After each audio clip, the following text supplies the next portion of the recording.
तो मैं ये कहूँ कि स्टूडेंट को मैं सामने नहीं लाऊँगा क्योंकि हो सकता है कि उसके साथ कोई रंजिश हो जाए, इसलिए मैंने नाम भी नहीं उसका बताया है। और रही बात, हाँ, स्लिप अगर आपको चाहिए स्लिप मैं दे सकता हूँ बिल्कुल। आप नाम उसमें नहीं दिखाइएगा, स्लिप हम आपको दे देंगे कि कब उस बच्चे ने वो डॉक्यूमेंट जो हैं वो जमा करवाए हैं। और ख़ासकर ये यूनिवर्सिटी के जो वीसी हैं, मैं उनसे ये कहना चाहूँगा कि देखिए आप पे बहुत सारे बच्चे भरोसा करते हैं। जम्मू यूनिवर्सिटी पे बहुत सारे बच्चे जो हैं वो भरोसा करते हैं, लेकिन अगर उनका भरोसा ऐसे टूटेगा तो यकीन जानिए उनको बहुत तकलीफ़ होगी। और भगवान ना करे, ऊपर वाला ना करे, अल्लाह ना करे कि कल को कोई बच्चा इसी के पीछे अगर सुसाइड कर ले, तो क्या करेंगे आप? तो क्या उस बच्चे को वापस ज़िंदा कर पाएँगे? वो जो 5 महीने उसने टॉर्चर झेला है, वहाँ से कॉलेज वाले उसको ये एक किस्म का थ्रेट कर रहे हैं कि अगर आप मार्क्स कार्ड नहीं देंगे हम आपका एडमिशन कैंसिल कर देंगे। और गलती किसकी है? कॉलेज की है और यूनिवर्सिटी की है। और बच्चे को थ्रेट किया जा रहा है कॉलेज की तरफ से कि आप हमें अपना मार्क्स कार्ड दीजिए, नहीं तो हम आपका एडमिशन कैंसिल करवा देंगे। ये कहाँ का न्याय है? तो सर इंडिया और मैं हूं अरफाज अहमद डैंग। आज की खास मुलाकात में हमारे साथ मौजूद हैं सीनियर जर्नलिस्ट देव ठाकुर जी। अब आती है सामने जब प्रशासन कहता है कि करप्शन नहीं हो रहा है, प्रशासन जब ये कहता है कि आप एक कदम हमारी तरफ बढ़िए और हम छात्रों की तरफ 10 कदम बढ़ाएंगे। अब बात मैं आपको ये बताने वाला हूँ कि मेरी बुआ का बेटा, उसने मुझे कॉल किया और उसने कहा कि उसे कोई प्रॉब्लम आ रही है यूनिवर्सिटी में। तो मैं उसके साथ में गया वहाँ पर और प्रॉब्लम सुनिए कि प्रॉब्लम बहुत ही इंटरेस्टिंग प्रॉब्लम है बच्चे की। बच्चा फर्स्ट सेम में एडमिशन लेता है और कॉलेज जाता है, वहाँ पर उसका एडमिशन होता है। उसके बाद वो एग्ज़ाम देता है। एग्ज़ाम के बाद जब उसका रिज़ल्ट आता है तो वहाँ पर डी लिखा होता है। उसका माने ये है कि आपने डॉक्यूमेंट्स जो हैं वो प्रॉपर तरीके से जमा नहीं करवाए हैं, इस वजह से आपका रिज़ल्ट जो है वो पेंडिंग में रखा गया है।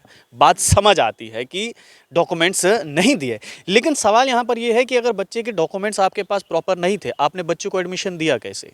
पहला सवाल ये है। दूसरा सवाल यहाँ पर ये है कि अगर बच्चे के डॉक्यूमेंट्स पूरे नहीं थे तो रोल नंबर कैसे आया बच्चे का? बच्चा एग्ज़ाम में कैसे बैठ गया? ये यहाँ पर सवाल आते हैं। और चलिए ठीक है, मान लेते हैं कि आपने रिज़ल्ट में डी लगा दिया क्योंकि बच्चे के डॉक्यूमेंट्स नहीं थे। उसके बाद बच्चे ने सेकंड सेम में जो है एडमिशन लिया। बच्चा सेकंड सेम के एग्ज़ाम भी दे देता है, उसका रिज़ल्ट भी आउट हो जाता है। मुझे यहाँ पर ये बात समझ नहीं आती है कि अगर कॉलेज या फिर यूनिवर्सिटी वालों के पास अगर बच्चे के डॉक्यूमेंट्स नहीं थे, उन्होंने सेकंड सेम का रिज़ल्ट कैसे निकाल दिया? बच्चा थर्ड सेम में जो है वो एडमिशन लेता है। और अब रिसेंटली जो है जो पहले डिस्टेंस एजुकेशन पहले डोडा में हुआ करता था, अब भद्रवा जो है वो अटैच किया गया है। भद्रवा से एक महोदय हैं, वो इस बच्चे को फ़ोन करके बताते हैं कि अगर आपने अपने फर्स्ट सेम का मार्क्स कार्ड जो है वो हमें प्रोवाइड नहीं करवाया तो हम आपका एडमिशन कैंसिल कर देंगे। जिसमें कि सारी गलती जो है वो पहले कॉलेज की है। जब बच्चे ने आपको डॉक्यूमेंट्स दिए थे, आपने यूनिवर्सिटी में वो जमा क्यों नहीं करवाए? बच्चा यूनिवर्सिटी आता है, यहाँ पर डॉक्यूमेंट्स अपने जमा करता है। जब कॉलेज ने एडमिशन दिया था डॉक्यूमेंट सारे प्रॉपर लिए थे, सब कुछ लिया है।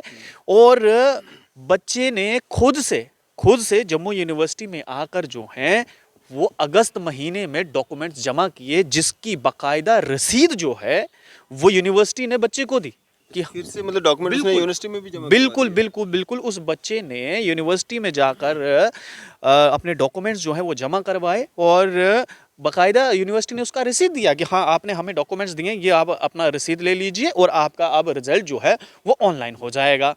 अगस्त में बच्चे ने वो डॉक्यूमेंट जमा करवाए हैं और आज दिसंबर है, तब से लेकर अभी तक 5 महीने में कोई रिजल्ट नहीं, कोई कुछ नहीं। वो वैसे का वैसा ही शो कर रहा है ऑनलाइन, अभी भी डी दिखा रहा है। फ्राइडे को जिस समय हम वहाँ पर जाते हैं, और एक मज़ेदार बात यूनिवर्सिटी की मैं आपको बताऊं कि वहाँ पर जितने भी ये सरकारी मुलाजिम कुर्सी पर बैठे हैं, वो खुद को देश का प्रधानमंत्री समझते हैं। और वो इसलिए मैं कह रहा हूँ क्योंकि अगर उनसे आप कुछ बात पूछेंगे कि मान लीजिए कि हम एक जगह पर गए और हमने उनसे कहा कि ऐसा ऐसा प्रॉब्लम आ रहा है, तो सामने से महोदय ने कहा कि ये हमारा काम नहीं है, आप एग्जामिनेशन हॉल में चले जाइए जहाँ पर वो होता है। तो हमने उनसे ये पूछा कि ये कहाँ पर है। आपसे संपर्क किया, आपको कॉल किया कि आप एक जर्नलिस्ट हैं, आपकी सुनवाई थोड़ी ज्यादा होगी, तो आप अपना एक्सपीरियंस शेयर बिल्कुल। करिए। और देखिए, एक तो स्टूडेंट है, ऊपर से मेरी बुआ का बेटा भी है ये। और मैं वहाँ पर गया, देखिए जब हम वहाँ पर जाते हैं तो हमें ये सब पता चलता है कि, और जब वो महोदय हमसे कहते हैं कि आपका काम यहाँ नहीं होगा, आप फलानी सेक्शन में चले जाइए, और जब हमने उनसे ये पूछा कि ये फलाना सेक्शन है कहाँ पर, तो आगे से बहुत ही मज़ेदार जवाब दिया, मुझे नहीं पता, मुझे नहीं पता, ये मेरा काम नहीं है, आपको जाना है उस सेक्शन में जाइए, मुझे नहीं पता। बहरहाल हम वहाँ से आते हैं, हमने एक से दूसरे से पूछा और हम उस सेक्शन में चले गए। वहाँ पर वो महोदय कहते हैं कि जिनका ये काम है वो आज आए नहीं हैं, वो आए नहीं हैं, वो 2 बजे आएंगे, अब 2 बजे आइए। हम तब जाते हैं, फिर से वो महोदय कहते हैं वो अभी तक आए नहीं हैं, लेकिन उन महोदय ने खुद से देखा। अब वो कहने लगे कि वो डॉक्यूमेंट्स हम तक पहुँचे ही नहीं हैं। ज़रा सोचिए, 5 महीने पहले बच्चे ने डॉक्यूमेंट्स यूनिवर्सिटी में जमा कराए हैं और वो सेक्शन वाले कह रहे हैं कि हमारे पास जो है वो डॉक्यूमेंट्स पहुँचे नहीं हैं। उसके बाद हमने उन्होंने कहा कि 111 रूम नंबर है ये, वहाँ पर उन्होंने कहा कि हमारे पास डॉक्यूमेंट्स नहीं, आप 113 नंबर में चले जाइए। फिर हम 113 नंबर में चले गए, वहाँ पर गए, उन्होंने कहा हमने तो यहाँ से डॉक्यूमेंट्स भेज दिए हैं, वो कह रहे हैं हमारे पास पहुँचे नहीं हैं। एक सेक्शन कह रहा है हमारा काम ही नहीं है ये, तो ये काम है किसका, यही बात नहीं समझ आ रही थी। उसके बाद हम फिर से 111 में गए। 111 में जब हम जाते हैं तो वहाँ पर वो जो महोदय वहाँ पर बैठे हुए थे, उन्होंने कहा कि आप एक काम कीजिए, आप यूजी सेक्शन में जाइए, उनसे पूछिए, वहाँ पर वो ब्लू कलर की बिल्डिंग है और फर्स्ट फ्लोर में वो वहाँ पर बैठते हैं, आप उनसे जाकर पूछिए कि अगर बच्चे के डॉक्यूमेंट्स आपके पास है, आपने आगे क्यों नहीं भेजे हैं। हम फिर से वहाँ पर चले गए, वहाँ पर उनको हमने बताया, एक वहाँ पर मैडम है, उन्होंने हमें वो डॉक्यूमेंट दिखाया। मैडम ने जब वो डॉक्यूमेंट दिखाया, अरफाज भाई स्टूडेंट ने जमा करवाए जी, थे। अरफाज भाई आप यकीन नहीं करेंगे, जिस डेट को उस बच्चे ने वो डॉक्यूमेंट्स वहाँ पर सबमिट करवाए हैं, उसी डेट को 111 सेक्शन ने जो है वो रिसीव किया है, और 111 सेक्शन को पता ही नहीं है। देखिए, हिसाब लगाइए, और पिछले 5 महीने से ये बच्चा सफ़र कर रहा है, कितना हरास हुआ है, मेंटली प्रेशर कितना आया होगा इस पर। हमने उसका वहाँ पर फ़ोटो खींचा, उसके बाद हमने जब उन महोदय को वो फ़ोटो दिखाई तो तब कहने लगे अच्छा अच्छा ये वाला है, देखते हैं, ढूंढते हैं। उसके बाद उन्होंने ढूंढा, हमारे सामने सामने उन्होंने पेन से उस पर कुछ लिखा, पेन पर लिखा, और हमें ये कहा गया कि आप जाइए, शाम तक जो है आपका ये जो रिज़ल्ट है ये अपडेट हो जाएगा। ये फ्राइडे की बात कह रहा हूँ मैं। आज सोमवार है, आज सुबह बच्चे ने फिर से मुझे फ़ोन किया कि भैया रिज़ल्ट तो अपडेट हुआ ही नहीं। आज सुबह हम फिर जाते हैं, उन्हीं महोदय के पास जाते हैं, उन्होंने कहा कि हमने जो है आपके वो डॉक्यूमेंट्स जो है, जो हमने वो बनाया था, उस पे शायद कंट्रोलर सर के सिग्नेचर नहीं हुए हैं, लेकिन हमने फ्राइडे को वो भेज दिया है कंट्रोलर ऑफिस में। 5 कदम की दूरी पर कंट्रोलर साहब का ऑफिस है। तो मैंने क्या किया, हम कंट्रोलर ऑफिस में गए, वहाँ पर तो ताला लगा हुआ था, लेकिन जो पीए सेक्शन है, हम पीए सेक्शन में गए, हमारी बात वहाँ पर अभी हो ही रही थी, तो इतने में एक शख्स हमारे सामने सामने वो जो डॉक्यूमेंट है वो लेकर कंट्रोलर के पीए के रूम पे आता है। ज़रा सोचिए, हमसे कहा गया फ्राइडे का भेज दिया है, और सोमवार को 12 बजे वो हमारे सामने जो है वो डॉक्यूमेंट वहाँ पर ला रहे, और फिर से कहा कि बच्चों को कहा कि आप 2 बजे आइए। तो मुझे ये समझ नहीं आ रही है कि 5 महीने से ये पढ़े लिखे अनपढ़ कर क्या रहे थे वहाँ पर। पढ़ा लिखा अनपढ़ ही कहूँगा मैं इनको। वीसी साहब, आप ज़रा इन अपने पढ़े लिखे अनपढ़ों मुलाजमों से पूछिए कि अगर एक बच्चे ने 5 महीने आपको डॉक्यूमेंट्स दिए हैं, वो 5 महीने से वो क्या धारा 370 हटा रहे थे, तो इतना टाइम लग गया उस बच्चे का रिजल्ट अपडेट करने में, और अभी भी नहीं हुआ है क्या न जाने। आप उनके पास जाएंगे, आप 12 बजे आइए, 12 बजे। और मज़ेदार बात यह है कि एक वहाँ पर उस सेक्शन में देखिए ठंड बहुत हुई है, सामने सामने एक मुलाजिम कह रहा है आज ठंड बहुत है, मैं धूप सेक के आता हूँ। ठीक, वो घर से धूप सेकने के लिए आते हैं। अगर आपके पास कोई बंदा अपना काम लेकर आया है, आप उसका काम मत कीजिए, आपको ठंड लग रही है, आप धूप सेकने जाएंगे, और ताकि आपकी बॉडी जो है विटामिन डी ले सके, आपको अच्छा लग सके। दूसरे का काम बनता है तो बने, नहीं तो वो कहते हैं ना, अपना काम बनता भाड़ में जाए जनता। और ये पढ़े लिखे अनपढ़ वहाँ पर अगर अच्छे से बात करेंगे ना जनता के साथ, इन स्टूडेंट्स के साथ, तो यकीन जानिए स्टूडेंट जो है वो दुआएं देंगे।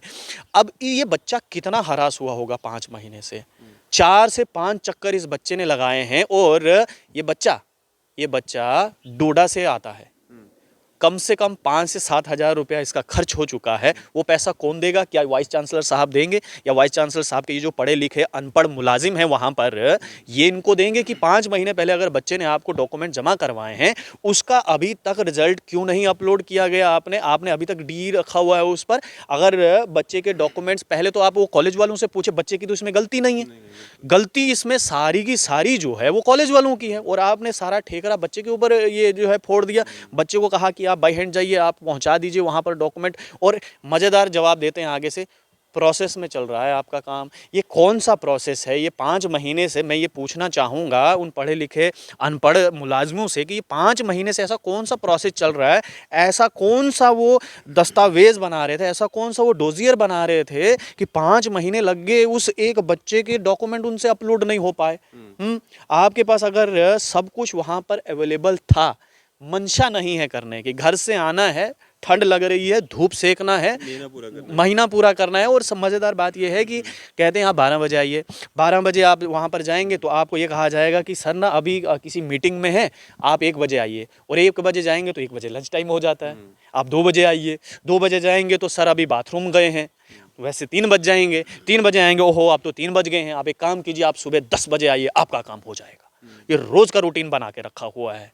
और हैरानगी की बात यहाँ पर है कि लगभग हर एक सरकारी दफ्तरों में जो है सीसीटीवी कैमराज हैं, लेकिन यूनिवर्सिटी में आपको नहीं दिखेगा, जहाँ पर होना बहुत ज़रूरी है। बच्चा किस तकलीफ से गुजरता है, ताकि वो भी तो लोगों को पता चलना चाहिए ना। तो और ऐसा नहीं है कि यूनिवर्सिटी वालों को पता नहीं है, ये बातें पता है, लेकिन वो कहते हैं ना, वही बात आ गई कि अपना काम बनता, भाड़ में जाए जनता। बच्चा चाहे टेंशन में हो, वो हैरास हुआ हो, उसकी कोई फिक्र नहीं है। जो काम 5 महीने करना था, अगर ये बच्चा आज भी नहीं गया होता तो वो काम नहीं होता। और सबसे बड़ी बात, आज सुबह भद्रवा कॉलेज से उस बच्चे को कॉल आया, और वो महोदय ये कह रहे हैं कि अगर आपने वो नहीं दिया, अपना वो मार्क्स कार्ड नहीं जमा करवाया हमारे पास, तो आपकी एडमिशन कैंसिल कर देंगे हम। और बिल्कुल, और बच्चे ने कहा कि सर ये तो यूनिवर्सिटी वालों ने किया है, मेरी तरफ से कोई गलती नहीं। और आगे से वो महोदय कह रहे हैं तो मेरी क्या गलती है इसमें? तुम्हारा काम है, तुम मार्क्स कार्ड लेके आओ, नहीं तो हम तुम्हारी एडमिशन कैंसिल करेंगे। तो इसलिए मैं ये कह रहा हूँ कि वीसी साहब ये अपने पढ़े लिखे अनपढ़ मुलाजमों से ये बात कीजिए, और ये पता तो कीजिए ज़रा कि ये 5 महीने से ये कौन सा डोजियर बना रहे थे कि इनको एक बच्चे का। और हैरानगी की बात देखिए, जब हमने वो लिस्ट इनको ला कर दी, उसमें 3 बच्चे हैं, ये एक बच्चा नहीं है, उसमें 3 बच्चे हैं। और हमारे सामने वो तीनों बच्चों का इन्होंने पेन से उस रजिस्टर पर है जो है वो रिजल्ट लिखा है। एक बच्चा, अगर ये बच्चा वहां नहीं गया होता, वो 2 भी गए होते, हो सकता है उन्होंने वो एडमिशन ही कैंसिल करवा दी हो, लेकिन उस लिस्ट पर 3 बच्चे हैं। तो ये छोटी छोटी बातें इनके लिए हैं, लेकिन एक बच्चे के लिए, एक स्टूडेंट के लिए बहुत बड़ी बात है, जिंदगी का सवाल है। और कितना टॉर्चर हुआ होगा, हैरास कितना हुआ होगा। और सबसे पहली बात तो इसका कंपनसे, मैं तो ये कहूँगा वीसी साहब कि आपके ये जो पढ़े लिखे अनपढ़ मुलाजिम हैं, इनसे कंपनसेशन मिलना चाहिए इस बच्चे को। इस बच्चे के बिल्कुल देखिए, बिल्कुल 5 से 7 हज़ार रुपया इसका आने जाने का खर्चा हुआ है, एक तो वो दीजिए, और दूसरा जो है जितना मेंटल हैरास हुआ है ये बच्चा, उसका भी आपको इसको जो है वो कंपनसेशन देना पड़ेगा। देव भाई, आप एक सीनियर जर्नलिस्ट हैं। आज का जो हमारा ये वीडियो बनाने का मकसद है, ये क्या है? मतलब क्या वो जो स्टूडेंट है वो भी सामने आएगा? क्या वो रिसीविंग जो उसने ली है वो भी सामने आएगी? क्या उन लोगों के नाम भी सामने आएंगे जिन लोगों का ये सारा किया धरा है? या सिर्फ एक अवेयरनेस है कि डिपार्टमेंट को ये पता चल सके कि आपके नाक तले हो क्या रहा है? अरफाज भाई देखिए, पहली बात तो मैं ये कहूँ कि स्टूडेंट को मैं सामने नहीं लाऊंगा, क्योंकि हो सकता है कि उसके साथ कोई रंजिश हो जाए, इसलिए मैंने नाम भी नहीं उसका बताया है। और रही बात, हाँ, स्लिप अगर आपको चाहिए, स्लिप मैं दे सकता हूँ, बिल्कुल। आप नाम उसमें नहीं दिखाइएगा, स्लिप हम आपको दे देंगे कि कब उस बच्चे ने वो डॉक्यूमेंट जो है वो जमा करवाए हैं। और खासकर ये यूनिवर्सिटी के जो वीसी हैं, मैं उनसे ये कहना चाहूँगा कि देखिए, आप पे बहुत सारे बच्चे भरोसा करते हैं, जम्मू यूनिवर्सिटी पे बहुत सारे बच्चे जो हैं वो भरोसा करते हैं, लेकिन अगर उनका भरोसा ऐसे टूटेगा तो यकीन जानिए उनको बहुत तकलीफ़ होगी। और भगवान ना करे, ऊपर वाला ना करे, अल्लाह ना करे कि कल को कोई बच्चा इसी के पीछे अगर सुसाइड कर ले, तो क्या करेंगे आप? तो क्या उस बच्चे को वापस ज़िंदा कर पाएंगे? वो जो 5 महीने उसने टॉर्चर झेला है, वहाँ से कॉलेज वाले उसको ये एक किस्म का थ्रेट कर रहे हैं कि अगर आप मार्क्स कार्ड नहीं देंगे हम आपका एडमिशन कैंसिल कर देंगे। और गलती किसकी है? कॉलेज की है और यूनिवर्सिटी की है। और बच्चे को थ्रेट किया जा रहा है कॉलेज की तरफ से कि आप हमें अपना मार्क्स कार्ड दीजिए, नहीं तो हम आपका एडमिशन कैंसिल करवा देंगे। ये कहाँ का न्याय है? तो आसान भाषा में ये वीसी साहब को उनके नॉलेज में ये लाने की हम एक बात कर रहे हैं कि आप जाइए 111 में देखिए क्या हो रहा है, 113 में क्या हो रहा है। और खासकर वो जो वहाँ पर प्रधानमंत्री टाइप के वो बैठे हुए हैं, काफ़ी भारी भरकम मुलाजिम हैं, वो तो ये सीधा कहते हैं कि ये मेरा काम नहीं है। जब उनसे पूछे कि ये कहाँ होगा, मुझे पता नहीं है। वो भी एटलीस्ट कहते हैं कि हरिद्वार का रास्ता सब दिखाते हैं, साथ में जाता कोई नहीं। कम से कम आप रास्ता तो दिखाइए, आप रास्ता तो दिखाइए कि यहाँ से जाइए, वहाँ पर आपको जाना है, वहाँ पे आपका वो काम हो जाएगा उस सेक्शन में। कौन करेगा वो हम पे छोड़ दीजिए, लेकिन आप वहाँ सेक्शन तक ही नहीं पहुँचा पा रहे हैं हम। तो ये बातें जो है ये हम वीसी साहब को बताना चाहते हैं। शुक्रिया हमारे साथ बातचीत करने जी बहुत शुक्रिया। के लिए। ये थे हमारे साथ सीनियर जर्नलिस्ट देव ठाकुर जी। आपकी इस सब पे क्या राय है? आप भी अपनी राय जो है ज़रूर साझा कीजिएगा। इसी तरह की मज़ीद अपडेट्स के लिए आप देखते रहें न्यूज़ सैर इंडिया। मैं अरफाज अहमद, कैमरामैन शाहनवाज के साथ। देव जी, आज जो इशू लेकर के आप आए हैं काफ़ी गंभीर इशू है और कहीं ना कहीं स्टूडेंट्स के फ्यूचर से जुड़ा हुआ मामला है। क्या पूरा मामला है और कौन ये युवा स्टूडेंट है जिसके साथ ये यूनिवर्सिटी वाले जो हैं खिलवाड़ कर रहे हैं? देखिए अरफाज भाई, आए दिन जो है हम